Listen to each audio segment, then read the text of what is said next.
సహచరుడు మిత్రులు తెలంగాణ ఉద్యమకారుల గుర్తింపు కమిటీ సభ్యులు మోతే శోభన్ రెడ్డి గారు, రాములు నాయక్ గారు, వివిధ ప్రాంతాల నుండి ఉమ్మడి 10 జిల్లాల నుండి విచ్చేసినటువంటి తెలంగాణ ఉద్యమకారుల సంఘాలు, వారి ప్రతినిధులు, ఉద్యమ సహచరుల మిత్రులందరూ కూడా పేరు పేరున తెలంగాణ ఉద్యమాన్ని తెలుపుతున్నాను.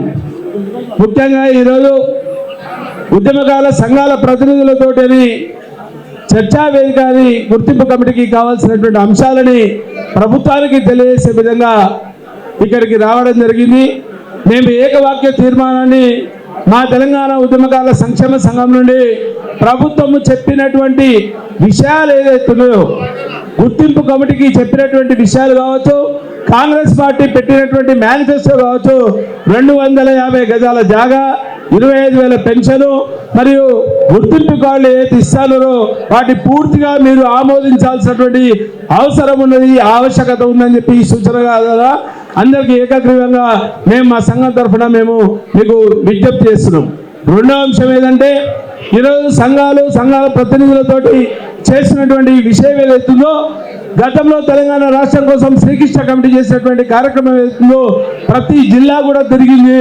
మీరు కూడా గుర్తింపు కమిటీ సభ్యులు కూడా ప్రతి జిల్లాలో, ఉమ్మడి 10 జిల్లాలో కార్యాచరణ తీసుకొని అక్కడ ఉన్నటువంటి ఉద్యమకారులతోటి కానీ, జర్నలిస్టుల మిత్రులతో కానీ, మిగతా అందరు ఉద్యమం కోసం పనిచేసినటువంటి అందరితోటి కూడా ఇదే సందర్భంలో ఒక వేదిక నిర్వహించి అక్కడ 2 రోజుల 3 రోజుల చేయాల్సినటువంటి కార్యక్రమం ఉంది. అందరూ కూడా హైదరాబాద్ వచ్చి చెప్పుకోలేనటువంటి పరిస్థితి ఉంది. కాబట్టి మీరు ఆ నిర్ణయాన్ని గుర్తింపు కమిటీ తీసుకోవాల్సినటువంటి అవసరం ఉందని చెప్తున్నాం. రెండవ విషయం, కాలయాపన అనే విషయాన్ని మేము కూడా అనట్లేదు. గతంలో మాకు ఈ కమిటీ వేసినప్పుడు ఒక సందేహం ఉన్నది, కానీ ఆ సందేహాన్ని నివృత్తిని రాములు నాయక్ గారు, శోభన్ రెడ్డి గారు కాల పరిమితితో కూడినటువంటి కమిటీ అని చెప్తున్నటువంటి నేపథ్యంలో ప్రప్రదంగా సెప్టెంబర్ 17 ఇమ్మీడియట్గా 2 నెలలు ఉంది కాబట్టి తెలంగాణ విమోచన దినోత్సవం ఉంది. మరి అది విలీనమా, విమోచనమా, విద్రోహమా అని పక్కన పెడితే మరి ప్రభుత్వము నిర్ణయం తీసుకొని ఆ రోజు కనుక కనీసం గుర్తింపు కార్డులు కనుక ప్రభుత్వం తరఫున ఇస్తే ఇమ్మీడియట్గా మీకు ఒక అవగాహన వస్తుంది, ఒక సంఖ్య ఏర్పడుతుంది. ఆ సంఖ్యతోటి మీరు 250 గజాలు ఇస్తారా, 25,000 పెన్షన్ ఇస్తారా, లేకంటే ఇంకా మెరుగైనటువంటి సదుపాయాలు ఏమి ఇస్తారనేది ఒకటి అవకాశం మీకు ప్రభుత్వానికి దక్కుతుందని ఈ సందర్భంగా తెలియజేస్తున్నాం. రెండవ విషయం, ఫ్యూచర్ సిటీ 30,000 ఎకరాలతోటి ఫ్యూచర్ సిటీ అద్భుతంగా తెలంగాణ రాష్ట్రం యావత్ భారతదేశానికి మణివారం అవుతున్నటువంటి నేపథ్యంలో దాంట్లో మేము ఉద్యమకారులకు గ్రేటర్ హైదరాబాద్ పరిధిలో ఉన్నటువంటి 24 నియోజకవర్గ పరిధిలు ఉన్నాయి. 24 నియోజకవర్గాల్లో ఉన్నటువంటి కనీసం ఒక 200 నుండి 250 మందికి, నియోజకవర్గంలో 250 మంది కనుక మీరు ప్రథమంగా గుర్తిస్తే, కేసులున్నా కేసు లేకున్నా దాంట్లో A1 కాచల్ సత్యనారాయణ ఉంటే A1 అండ్ అదర్స్ అని చెప్పి కాచల్ సత్యనారాయణ అండ్ అదర్స్ అని 5 10 మంది 20 మంది ఒక కటాఫ్ నిర్ణయించాల్సినటువంటి బాధ్యత మీకున్నది, మీ కమిటీకి ఉన్నది. దాని మీద ఒక సమాలోచన చేయండి. ఒక్కొక్క నియోజకవర్గానికి 20 ఎకరాలు కనుక కేటాయిస్తే 24 నియోజకవర్గాలకు 500 ఎకరాలు మాత్రమే అవుతుంది. రాములన్న ఒక నియోజకవర్గానికి 250 మందిని తీసుకుంటే HMDA లేఅవుట్ ప్రకారం కావచ్చు, DDCP లేఅవుట్ ప్రకారం కావచ్చు, ఒక ఎకరానికి 12 మందికి అవకాశం ఉంటుంది. ఒక 20 ఎకరాలు ఒక నియోజకవర్గానికి ఇస్తే 250 మందిని అకామిడేట్ చేస్తాము. 24 నియోజకవర్గాలు హైదరాబాద్ పరిధిలో ఉన్నాయి. 24 × 20 చేసుకున్న 600 ఎకరాలు మాత్రమే ఫ్యూచర్ సిటీలో మనకు ఈజీగా అవుతుంది. దాన్ని విస్మరించకుండా పనిచేయాల్సినటువంటి బాధ్యత ఉంది. ఒక పక్క మనం ఫార్మసిటీ అంటున్నామా, ఫ్యూచర్ సిటీ అంటున్నామా, లేకపోతే బుల్లెట్ ట్రైన్ కోసం జరుగుతున్నటువంటి భూమి ఏదైతే తీసుకుంటామో 650 ఎకరాలు తీసుకుంటామో, శంషాబాద్ ఎయిర్పోర్ట్ దగ్గర ఇంతకుముందు మిత్రుడు సుల్తాన్ యాదగిరి చెప్పినట్టు ఒక 100 ఎకరాలు ఉద్యమకారులకు సంబంధించినటువంటి ఉద్యమ అమరులు ఎవరైతే స్మృతివనం కట్టండి, దాని పక్కన ఉద్యమకారుల కాలనీ కట్టండి. ఒక 600 ఎకరాలు మొత్తం జిల్లా వ్యాప్తంగా హైదరాబాద్, లేదంటే రేవంత్ రెడ్డి గారు తీసుకున్నటువంటి ఒక నిర్ణయం అవుతుందో హైదరాబాద్ సంబంధించినటువంటి 3 కార్పొరేషన్ల 4 కార్పొరేషన్లు తీసుకున్నటువంటి నేపథ్యంలో మల్కాజ్గిరి మున్సిపల్ కార్పొరేషన్ ఒకటి ఉంది, మరి సికింద్రాబాద్ ఉన్నది, గ్రేటర్ హైదరాబాద్ సంబంధించినటువంటి రేరు, క్యూరు, ఇంకేదైనా త్రిపురాలు పెట్టండి.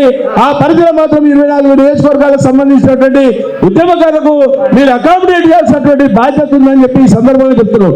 రెండో విషయం, నిన్న మన రాష్ట్ర ప్రభుత్వం ఎంప్లాయీస్ కోసము EHR ఈహెచ్ఎస్ స్కీమ్ ని దాంట్లో మెర్జీ చేసినటువంటి నేపథ్యంలో ఈహెచ్ఎస్ కింద ప్రభుత్వానికి సంబంధించినటువంటి ఉద్యోగులు కావచ్చు, లేకపోతే డిపెండెంట్ అయినటువంటి ఈఎస్ఐ కింద ఉన్నటువంటి ఉద్యోగస్తులు కావచ్చు, వారందరికీ ఈహెచ్ఎస్ ఇస్తున్నటువంటి నేపథ్యంలో తెలంగాణ ఉద్యమకారులు కూడా ఆ ఈహెచ్ఎస్ కార్డు ఇవ్వాల్సినటువంటి బాధ్యత, ఆ కార్డు ఇప్పించాల్సినటువంటి బాధ్యత మన ఉద్యమ సహచరుల మీద ఉంది, గుర్తింపు కమిటీ సభ్యుల మీద ఉందని చెప్పి ఈ సందర్భంగా మీకు ఒక చిన్న సూచన చేస్తున్నాం.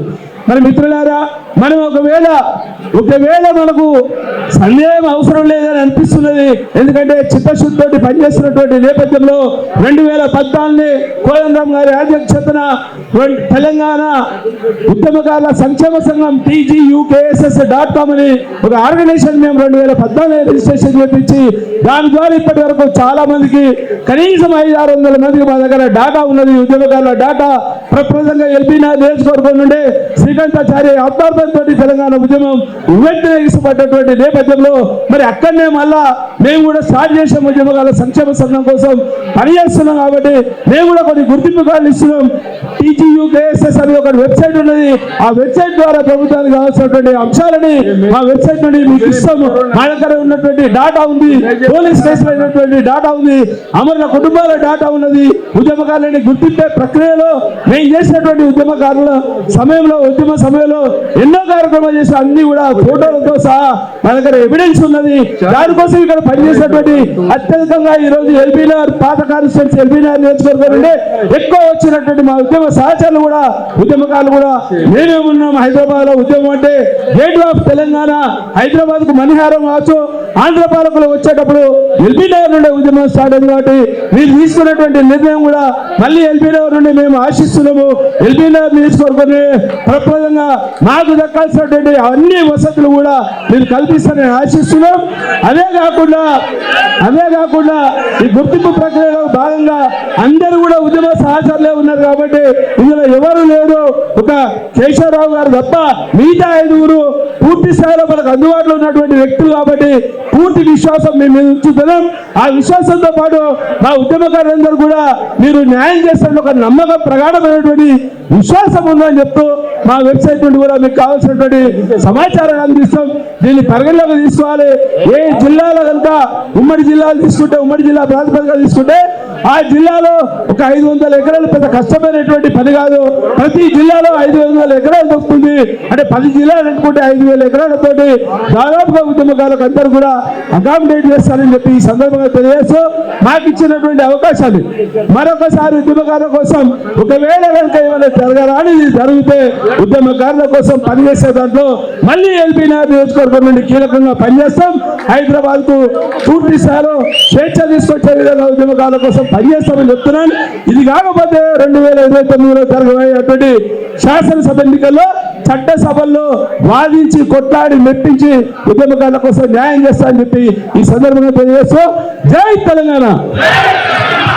Thank you.